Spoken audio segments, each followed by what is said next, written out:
ইন্না সালাতি ওয়া নুসুকি ওয়া মাহইয়ায়া ওয়া মামাতি লিল্লাহি রাব্বিল আলামিন।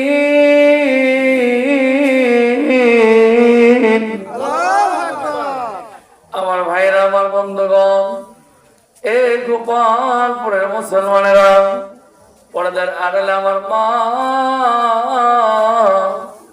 আমার আল্লাহ তাআলা কোরআনুল কারীমের মধ্যে বলেন, বান্দারে ফাসাল্লি লিরাব্বিকা ওয়ানহার, নামাজ পড়ো, কুরবানি করো হুকুম দিয়েছেন কে? নিশ্চয় আমার নামাজ, আমার কুরবানি, আমার হায়াত, আমার মওত, আমার রিজিক, আমার এই জীবন একমাত্র কার জন্য বলেন না? কার জন্য? জোরে বলেন, কার জন্য? বুরহানুদ্দিনের সন্তান হয় না, আমার আল্লাহর দরবারে ডাক দেয়, বলে আল্লাহ গো, যদি একটা সন্তান দাও তোমার নামে আকিকা করব। এ পর্দার মা, আমি তোমাদেরকে বলে যাবো গো মা, মায়ের সম্মান কম না বেশি? মাকে সম্মান করতে বলছেন একজন, তিনি কে? আমার আল্লাহ বলেন, ওয়াকাদা রাব্বুকা আল্লা তা'বুদু ইল্লা ইয়্যাহু ওয়া বিল ওয়ালিদাইনি ইহসানা।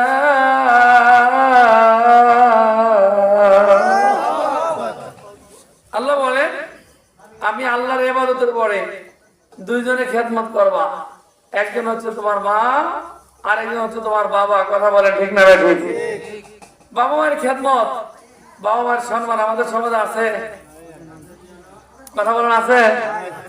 একজন ছেলে বিয়ে করবো তো 4টা ছেলে, তো সর্বশেষ যেটা, এটা বিয়ে করতে যাইতেছে, তো রাস্তায় কই যাও, পোলাটা ভিন্ন করে দিতেছে। পোলাটা কি করে দেখতেছি? বুঝলাম না কথাটা। 3টা ছেলে বিয়ে করেছি, বিয়ে করাইতে দেরি, বিয়ে হইতে দেরি হয় না। তো 4 নম্বরটা বিয়ে করা যাইতেছি, আসলে বিয়ে করাইতেছি না, তো সংসার থেকে ভিন্ন করে যাইতেছি। কথা কথা ঠিক না? অথচ মা বাবার সম্মান কোরআনে আল্লাহ বলে যে আমি আল্লাহর ইবাদতের পরে খেদমত করবা তোমার মায়ের, তোমার বাবার। বলছেন কে? জোরে বলেন না কে? আমার মায়ের আসছে এই পৃথিবীতে সবচেয়ে দামি মানুষটা হচ্ছে আমার মা। কথা বলেন ঠিক না? আমরা যারা পুরুষ মানুষ আছি, মায়ের পায়ে নিচে জান্নাত দেখেছেন কে? জোরে বলেন কে? ওগো মা, তুমি এই ধরনের শ্রেষ্ঠ নিয়ামত, তোমারই পদতলে রয়েছে জান্নাত। মায়ের পায়ে নিচে জান্নাত রাখছেন কে? কিন্তু আফসোস কি জানেন, আমরা এই বাবা মায়ের খেদমত করতে চাই না। আল্লাহর নবী বলেন, পৃথিবীতে আমরা যত পুরুষ আছি, প্রত্যেকটা পুরুষের স্থান হলো মায়ের পায়ের নিচে। আল্লাহু আকবার। কার পায়ের নিচে? মায়ের পায়ের নিচে। আমার বোনেরা বলবো যে হুজুর, বোনদেরকে বলবো, বোন, শ্বশুর শাশুড়িকে বোঝা মনে হয়, শ্বশুর শাশুড়ি খেদমত করতে চাই না, কিন্তু আজ থেকে 20 বছর 25 বছর আগে আপনার শাশুড়ি কিন্তু আপনার মতো যুবতী ছিল। সেও লাল কাপড় পরে সাজুগুজু করে স্বামীর বাড়িতে বউ হয়ে আসছিল। তারও একদিন ক্ষমতা ছিল, তারও একদিন যৌবন ছিল। আজকে বৃদ্ধা হয়েছে, আপনি কদর করেন না, সম্মান করেন না।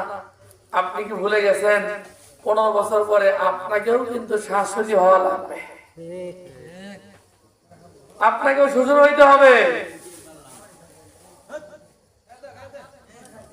মা বাবার খেদমত করা, বাবা মায়ের খেদমত করা কত দামি। মানুষ যদি বুঝতো, কেউ যদি হায়াতের মধ্যে বরকত চায়, কেউ যদি সংসারের মধ্যে বরকত চায়, কারো যদি অভাব থাকে, কারো যদি ঋণ থাকে, কারো যদি সমস্যা থাকে, সে যেন মায়ের কাছ থেকে দোয়া নেয়। কার কাছ থেকে? এই যে আমরা আসছি আজকে মাহফিলে, আপনারা মনে করবেন যে হুজুর আসলে আমি এইভাবে ওয়াজ করি না, আপনি মানুষের ছয় জানা কি ওয়াজ করবো, এই জন্য কিছু আলোচনা কিছু মুজাকারা করে দেবো, কি বলেন? ঠিক আছে ইনশাআল্লাহ। বাড়ির মাহফিল তো মায়েরা আসছে, আমার বোনেরা আসছে, আমি বোনদের নিয়ে কিছু কথা বলে যাই। খেদমত করা লাগবে বোন। তুমি তো আজকে শ্বশুর শাশুড়ি অবহেলা করতেছ, আগামীকালকে তোমাকে শাশুড়ি হইতে হবে, কি বলেন গো?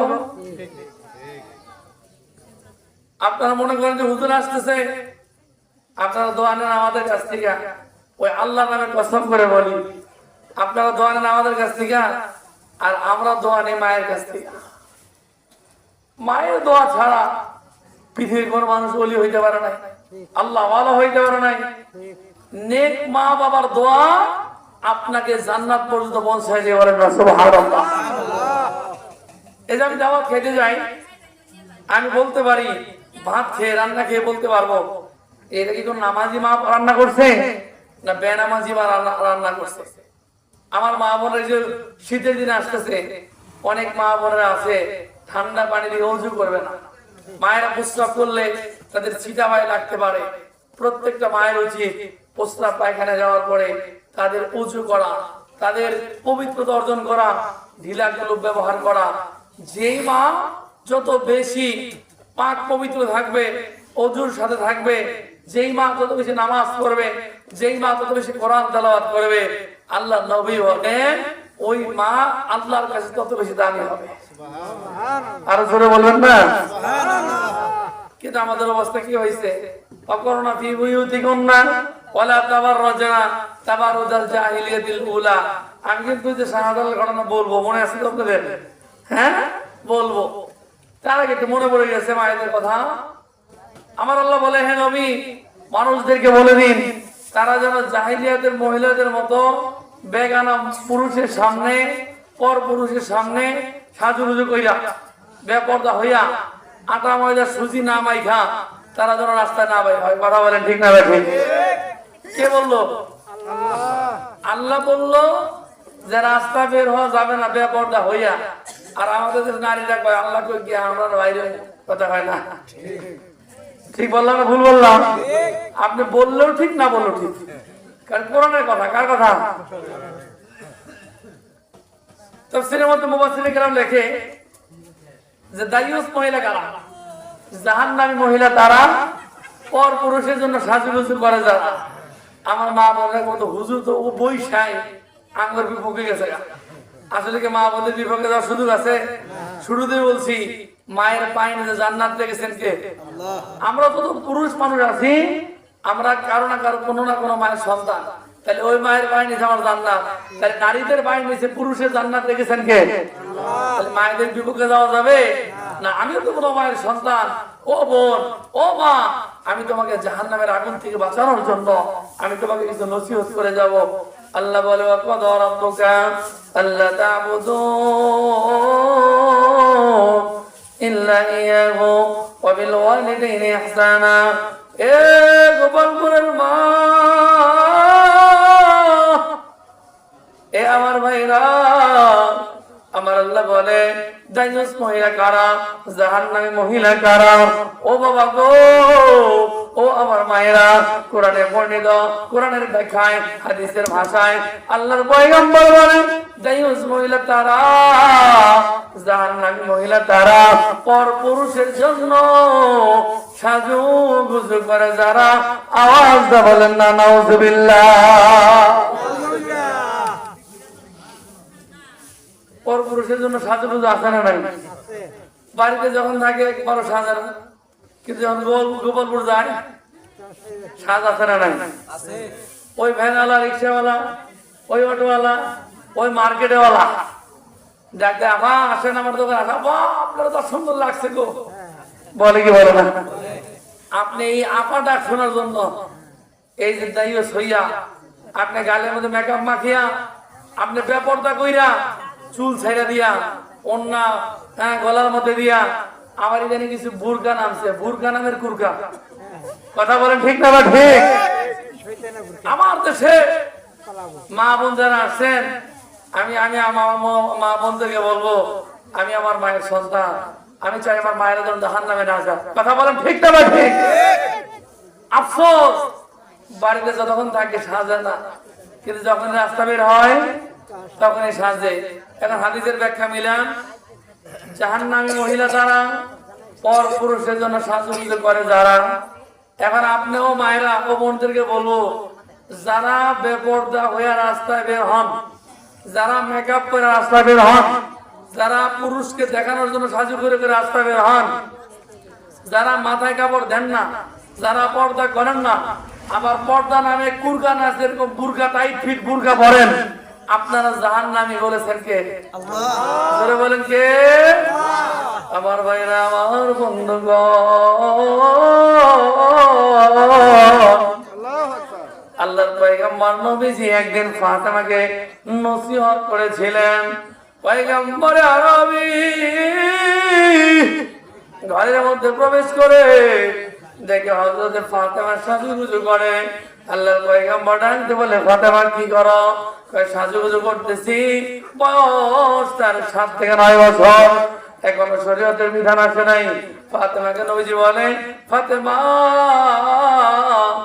দুনিয়ায় যদি সাজো গো মা, জান্নাতে কিন্তু সাজতে পারবা না। একদিন নবীজি নসিহত করলেন ফাতেমাকে, ও পর্দার আড়ালে মা, তোমাকে আমি আজকে নসিহত করে যাব। তুমি যদি তোমার নিজেকে জাহান্নামের আগুন থেকে বাঁচাইতে যাও, সাবধান, আর বেপরদা হইও না, নামাজ পড়া করিও না, চুল বাহির করে চলিও না, আর তুমি মেকআপ করে রাস্তায় বের হইও না। জাহিলিয়াতের মহিলাদের মতো জাহিলিয়াতের মহিলারা রূপ সৌন্দর্য করিয়া প্রদর্শন করিয়া আইএমএ জাহিলিয়ার মহিলারা রাস্তায় বের হইতো। তুমি যদি রাস্তায় বেহির মহিলাদের মতো, জাহিলিয়াতের মহিলাদের মতো বেপরদা হয়ে বের হও, তুমিও জাহিলিয়াতের মহিলাদের সাথে জাহান্নামে যাবা। জোরে বলেন নাউজুবিল্লাহ। হযরত ফাতেমা হাতের চুরিখানা, নবীজি বলল, ফাতেমা দুনিয়ায় যদি সাজো, জান্নাতে সাজতে পারবা না। এবার ফাতেমা হাতের চুরিখানা ঢেল মেরে জমিনের মধ্যে ফেলে দেয়। আল্লাহর পয়গম্বর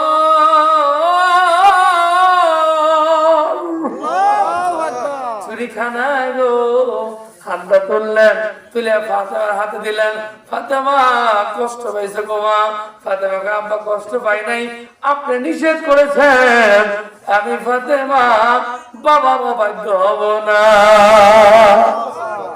ফাতেমা কি এমনি দামি হয়েছে? আমাদের মা বলে, বাবা মা বুরকা বেড়ে দাও, বাবা আমার 10 দিন বুরকা বাড়াবো, বলে কি বলে না? বলে কি বলে না? কিছু মহিলা, কিছু পুরুষ আছে মেয়েরে জিন্সের প্যান্ট কিনে দেয়, আছে না? আমি ওই দিন বলছি, যে মহিলা জিন্সের প্যান্ট পরে রাস্তায় বের হয়, আর পাশার মধ্যে কাঁচা মুছে দিয়া 10 টাকা দেন লাগবে, আর বাঁকের 20 টাকা দাম দরকার। কথা কয় না? তুই কেমন বাবা? নিজের মেয়েরে জিন্সের প্যান্ট কি মেয়েদের পোশাক না পুরুষের পোশাক? কথা কয় না?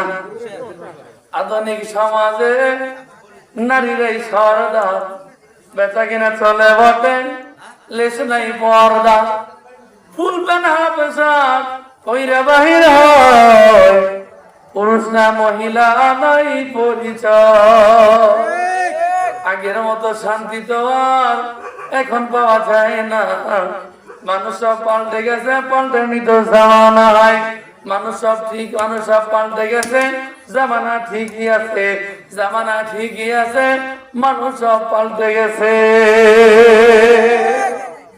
মা তোমার জানাই দেই, ফাতেমার সাথে যদি জান্নাতে যেতে চাও, ফাতেমার সাথে জান্নাতে যেতে চাই না আমরা? আল্লাহর নবীজি গো ফাতেমার বলে, ফাতেমা সাজুগুজু করবা। যে চুরিখানা ফাতেমা জমিনের মধ্যে ফেলে দিয়েছে, আল্লাহর পয়গম্বর নিজের হাতটা জমিন থেকে চুরি করে তুললেন, তুলিয়ে ফাতেমার হাতে দিয়ে বললেন, ফাতেমা রে রাগ করো না, কষ্ট পেও না। ফাতেমা বলে, আব্বা জান রাগ করি নাই, আমার বাবা রাহমাতুল লিল আলামিন আমার নিষেধ করেছে, আমি তো এই কাজ করতে পারি না। বাবা বলছে আর করা যাবে না। নবীজি হাত দিয়ে চুরিখানা তুলিয়া ফাতেমার হাতে দিয়ে বলল, ফাতেমা ওই দিন সাজুগুজু করবা, যেই দিন তোমার পুত্রবধূ তোমার বধূ বানাইয়া তোমার স্বামীর কাছে তুলিয়া দিব।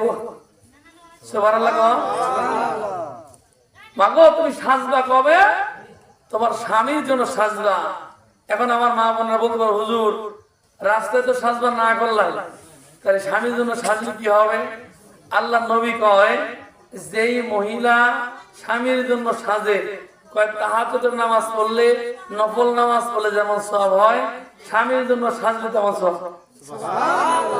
আরো বলবো, নবীজি আরো বলেন, কোন স্ত্রী স্বামীর জন্য সুন্দর করে সাজছে, স্বামী আইসা দেখে তার স্ত্রী তার জন্য সাজুগুজু করছে, স্বামী বেচারা যদি খুশি হইয়া যায়, একটা দাঁত যদি বের হয়। নবীজি বলেন, স্ত্রীর উপর খুশি হইয়া স্বামী যদি হাসি দেয়, 1 বছর নফল ইবাদতের সওয়াব ওই বোনের আমলে আল্লাহ দিয়ে দিবে। মায়েরা কেউ হুজুর খালি স্বামীর কথা কইতেছেন, আমাকে তো কবেন না, আমার মায়েরা খালি সাজবো আর আপনার তাদেরকে ধরে ধরে মারবেন নাকি? এক কথা কয়টা। আমাদের সমাজে কিছু পুরুষ আছে না, খেম হয় না কামাই করার, একটু লবণ কম হইলেই স্ত্রী তুই আই দিয়াই, এই কি করছ তুই, এই পানি নিয়ে বলে কি বলো না, এটা ঠিক না। নবীজি বলছে, আম্মাজান আয়েশা আম্মাজান খাদিজা বলছে, আমাদেরকে নবী কোনোদিন তুই বলে নাই। সুবহানাল্লাহ বলবেন না? আর তুই বলবে না কেন? আমাদের মধ্যে তো নবীজি সুন্নত নাই। নবীজি বলেন, আম্মাজান আয়েশা বলছে, আমাদের নবী ঘরে আসলে আমাদেরকে সালাম দিত। আরো জোরে কোন, আপনারা কয়জন বিবিরে সালাম দেন? কোন একজন দেন না। স্বামী স্ত্রী প্লেট হবে একটা, স্বামী স্ত্রী প্লেট কয়টা? একটা। আপনাদের তো এই আমলটা করি, আমাদের প্লেট একটা, কয়টা? অনেকে হুজুররা বউ আদর করে, হুজুররা বউ আদর করবো না, হুজুররা তখন ওখানে যায় না, কথা কয়টা? আর এটা আদরের জিনিস। স্ত্রী হচ্ছে আদরের। স্ত্রী কি? স্ত্রীকে যে পুরুষ আদর করে না, মনে করবেন ওর মধ্যে সমস্যা আছে, কারণ আল্লাহ স্ত্রীর আদর করতে বলছে। আমাদের সমস্যা এখন দুইটা, দেখবেন প্রায় ফ্যামিলিতেই বউর আদর করলে বা মায়ের রাগ করে বয়ে থাকে, আবার মায়ের কাছে গেলে বউ রাগ করে আসে না। কিন্তু আপনাদেরকে একটা জিনিস শিখাই দেই, মা হলো সম্মানের, বউ হলো আদরের, দুইটাকেই যে মেনটেন করতে পারে সে হলো পুরুষ। কথা ঠিক না? ঠিক। বউয়ের জন্য মারে বাদ দেওয়া যাবে না, মায়ের জন্য আবার বউরে বাদ দেওয়া যাবে, দুইটাকে ম্যানেজ করে চলতে হবে। অনেকে আছে যে অনেক সময় থাকে দজ্জাল বউ কপালে আসে, আসে না, মায়ের কিছু দিলে বাবার কিছু রাগ করে। আমি তাদেরকে বলে দেব, বউয়ের সামনে দেখা মানে কিছুই দেন না, আর রাস্তায় যদি বাপের 500 টাকা নোট দিয়ে বলেন, আব্বা বাড়িতে শয়তান এটা এসে যায়নি, আপনার খেদমত করা হয় না, এই যে 500 টাকা দিয়েছেন বাজার করে খাই দেওয়া যাবো না, খালি অন্যের মেয়েরা দরজা লাভ আছে। আমি যদি আমার মা বাবাকে আদর করি, বউ তো জানবই না, কথা ঠিক না? ঠিক। আমার জীবনে আমি কোনোদিন আমার বিবির শিখেই নেই যে আমার মায়ের এটা দিব। আমি জীবনে যতদিন মার্কেট করি, ঈদের মধ্যে কেনাকাটা করি, সর্বপ্রথম আগে মায়ের জন্য। সুবহানাল্লাহ কয় না? কারণ এই পৃথিবীতে সবচেয়ে বেশি কষ্ট আমি আমার মারে দিছি। কথা বলেন? আমার একটা ছেলে হয়েছে, আমি হসপিটালে দেখছি আমার ছেলের জন্য আমার বিবি যে কষ্টটা হয়েছে, তার আমার তখন উপলব্ধি হয়েছে যে এই কষ্টটা দিয়ে আমি ওই দুনিয়াতে আমার মায়ের কষ্ট দিয়ে দুনিয়াছি, এই মায়ের তো কষ্ট দেওয়া যাবে না, দেওয়া যাবে? আবার অন্যের বেটিতে আনছি, কেউ তো ভালো না, কেউ তো তার বাবা মা ছেড়া, ঘর ছেড়া, বাড়ি ছেড়া, এলাকা ছেড়া, সব ছেড়া আপনার কাছে আসতে, তার আদর করার দরকার আছে না নাই? আমাদের শিক্ষক বলতো, এক লোকের বউ খালি জামাই, শাশুড়ি আর বউ খালি ঝগড়া। তো বিবির কাছে, বিবি আমার মায়ের তো কিছু বলতে পারবো না, তো তোমার একটা বুদ্ধি শিখাই দে, ফোন করে বলছে, ও শিখাই দে। আজকে তো বাড়িতে গেলে মায়ের শিখতে শুরু করবো, তুমি এক কাজ করবা, আমি রাজাইয়া সেরে লাঠি একটা হাতে নেবো, আর যাই তোর আর রাখতেছি না, তুই আমার মায়ের সাথে ঝগড়া করো, তুই খেলে দৌড় দেয়া ঘরের মধ্যে দিয়া দরজা দিবি, আমি একটা বাড়িতে ঘুম ধরা রাখতেছি না, দেখবি মাই আমার গো থেকে মারিস না। কথা ঠিক না? টেকনিক অবলম্বন করতে হবে। আমার ভাইরা বাবাজিরা, বাবা মায়ের খেদমত করবেন, বিবিরও আদর করবেন, কোনোটার জন্য কোনোটারে দূরে রাখা যাবে। মা বাবা হলো সম্মানের, বিবি হচ্ছে আদরের। বিবি কি? কথা বলেন, বিবি কি? অনেক পুরুষ আমরা আছি, স্ত্রীর আদর করতে চাই না, তুই তুই করে, সাবধান, এটা করবেন না। আবার আমরা অনেক বিবিরাও আছি, স্বামীর জন্য সাজি না, স্বামীর জন্য খেদমত করতে চাই না, 1 গ্লাস পানি নিয়ে আসি গো, তুমি পানি ভরে খাও, আছে না? আছে না? সাবধান, দুইজনের বলে দেয়। আমার ভাইরা বাবাজিরা, আল্লাহ নবী, নবী খাদিজা বলছে, নবীজির কোনোদিন আগে সালাম দিতে পারে নাই, স্বামী স্ত্রীর মধ্যে যদি মহব্বত চান তাহলে একটা আমল শিখাই দিই। সে আমলটা কি? ঘরের মধ্যে যাই সালাম দিবেন, আসসালামু আলাইকা, আসসালামু আলাইকুম। হে আমার বিবি, যখন সালাম দিবেন আপনার ঘরের মধ্যে রহমত দিবে কে? আপনার ঘরের মধ্যে বরকত দিবে কে? 1 মিনিটে খানা খাবেন। আমি তো বলছি যে বিবিরে সালাম দিবেন। আমার এক কাকা বলছেন মসজিদে মুসলিম হুজুর এই বয়সে আপনার কাকে যদি সালাম দিয়ে তো লজ্জাই বাঁচত। কথা ঠিক না ভাই? তবে এটা লজ্জার বিষয় না, এটা সুন্নত। সালাম দিলে আপনার ঘরের মধ্যে রহমত বরকত দিবেন কে? জোরে বলেন না কে? একটা আমল শিখাই দেই। যত বাড়ির মাহফিল মা বোনেরা আসছেন, 2টা আমল যে ঘরের মধ্যে চালু থাকবে ওই ঘরের মধ্যে আল্লাহর রহমত নাজিল হবে, রোগ বালাই দূর হবে, অসুখ বিসুখ দূর হবে, আপনার ঘর থেকে অভাব চলে যাবে, আপনার ঘরে শান্তি হবে। 2টা আমল বলে যাব, আমল করবেন তো? 1 নম্বর নবীজি বলছে যে ব্যক্তি ঘরে ঢোকার সময় ঘরে সালাম দিয়ে প্রবেশ করে, স্বামী স্ত্রী একে অপরকে, ছেলে মাকে, মা ছেলেকে, দাদা নাতিনকে, নাতিন দাদাকে সালাম দিবে। যেই ফ্যামিলির মধ্যে সালামের প্রচলন আছে আর যেই ঘরের মধ্যে সূরা ইখলাস কুল হুজুর আমল আছে, অর্থাৎ ঘরের মধ্যে কোরআন তেলাওয়াত আছে, ওই ঘরের মধ্যে আল্লাহ তাআলার রহমত নাজিল হবে। সুবহানাল্লাহ। এখন বুকে হাত লাগাও, কয় ঘরে এই আমল আছে? বলেন। আছে আছে আছে। ও বোন, আজ থেকে 20 বছর আগে কোন বাড়ির ঘরের ফজরের পরে যদি হাঁটছেন আপনারা দেখেন নাই? কোরআনের গুনগুন তেলাওয়াত ছিল না গো? এখন আছে? এখন তেলাওয়াত আছে? ওই যে বিয়ার সময় একবার জিজ্ঞাসা না করেন সে করা হয়নি গো, কখন সে করা হয়? ওই যে বিয়ে হওয়ার নিয়ে বর্ষা কথা ঠিক যাবে ঠিক। তাই যদি না হয় কোন ঘরের টিভি, ঘরের টিভি আসতে না নাই প্রতিদিন টিভি জোরে 20 বার কথা কয় না? টিভিটা জোরে, কিন্তু ওই যে আলমারির মধ্যে একটা কোরআন শরীফ আছে। আরে বুকে হাত দিয়ে বলতে পারি আমি, আমার মসজিদে এক ছাত্র আছে সকালবেলা বক্তব্য আসছে, এটা হাসির কথা বোন। ও মা, তোমাদেরকে বলে যাই, এটা দুঃখের বিষয়। আজ থেকে 20 বছর আগে আমার দাদি নানিরা মরিচ মারছে পাটার মধ্যে, দেখিতে ধান মানছে, তারপরে তার নামাজ পড়তে নাই, কোরআন তেলাওয়াত পড়তে নাই। আর এখনকার মা বোনেরা ঘুম থেকে উঠে 7টার সময়, আমার এক ছাত্র সকলগুলা বক্তব্য আসছে 7টা, আমি বাবা এখন আসতো, এখন তো ছুটি দিয়ে দিব। হুজুর ঘুম থেকে উঠতে পারি নাই। আমি বললাম কে, তোমার আম্মুরে বলতে পারো না, তোমার আব্বুরে বলতে পারো না? সকালবেলা তো তোমাকে ডেকে দেয়, আম্মু ডেকে দেবে, হেরাই তো ঘুম থেকে ওঠে না। আছে না নাই? আছে না নাই? ঘরের মধ্যে অভাব ছাড়ে না কেন? ঘরের মধ্যে রোগ বলে থাকে কেন? ঘরের মধ্যে শান্তি নাই কেন? বউ স্বামীর কদর করে না, স্বামী বউর আদর করে না, ছেলে কথা শোনে না, একমাত্র কারণ ঘরের ভিতরে আমার আল্লাহর কোরআন তেলাওয়াত নাই। ঘরের ভিতরে সালাম নাই, ঘরের ভিতরে কালাম পাকের তেলাওয়াত নাই। আব্দুল কাদের জিলানীর মায়ের দিকে তাকাও। আব্দুল কাদের জিলানীর মা আব্দুল কাদেরকে যখন মাদ্রাসা ভর্তি করিয়া দেয়, হুজুর বলে ছাত্র পড়ো আউযু বিল্লাহি মিনাশ শাইতানির রাজিম, বিসমিল্লাহির রহমানির রহিম।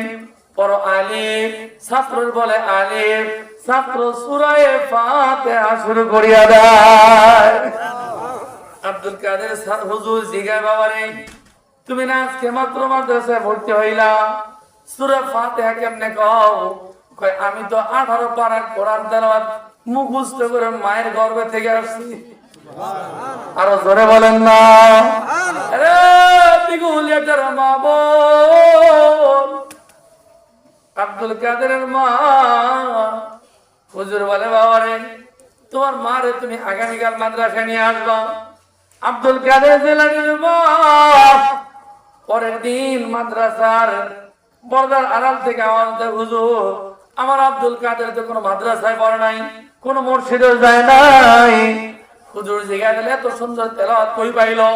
আব্দুল কাদের জিলানীর মা বলে, আমার আব্দুল কাদের আমার গর্ভে আসার পর থেকে আমি কোনদিন নামাজ কাজা করি না। নামাজ কাজা আমার জবান দিয়ে মিথ্যা কথা বলি নাই, আমার জবানে মিথ্যা কথা বলি নাই গো।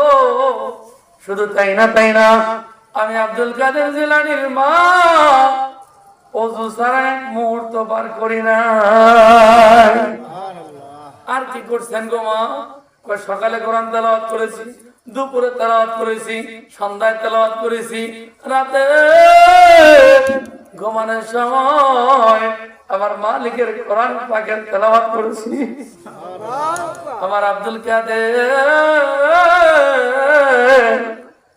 গর্ভে থেকে আমার কোরআন তেলাওয়াত শুনে শুনে গর্বে আমার আব্দুল কাদের কোরআন মুখস্থ করেছে। ও মা, আমি তোমার বলে যাই গো মা, তোমার বিবেককে তুমি প্রশ্ন করো, এক মাসের মধ্যে কয়দিন কোরআন পড়ছো? এক সপ্তাহের মধ্যে কয়দিন পড়ছো? কয়টা কোরআনের খতম এক বছরে তুমি দিয়েছো গো মা? এ বন্ধু,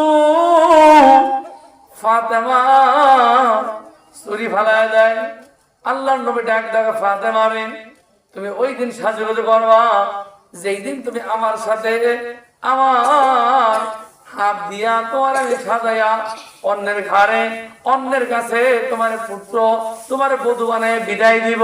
ওই দিন স্বামীর জন্য সাজবা, আমার আল্লাহ তোমার আমল নামায় তাহাজ্জুদের সওয়াব দিয়া দিবে। এ আমার বন্ধুরা, এ মা, যেহেতু বাড়ির মাহফিল, এই জন্য কিছু আমলের কথা বলে গেলাম, ইনশাআল্লাহ বলেন না ইনশাআল্লাহ। আর একটু বলে যাই, জান্নাতের মধ্যে ফাতেমার সাথী হবে, বান্ধবী হবে জঙ্গলের এক কাঠুরিয়ার স্ত্রী। আর জোরে বলেন, বলবো কাঠুরির বিবি জান্নাতের মধ্যে হযরত ফাতেমা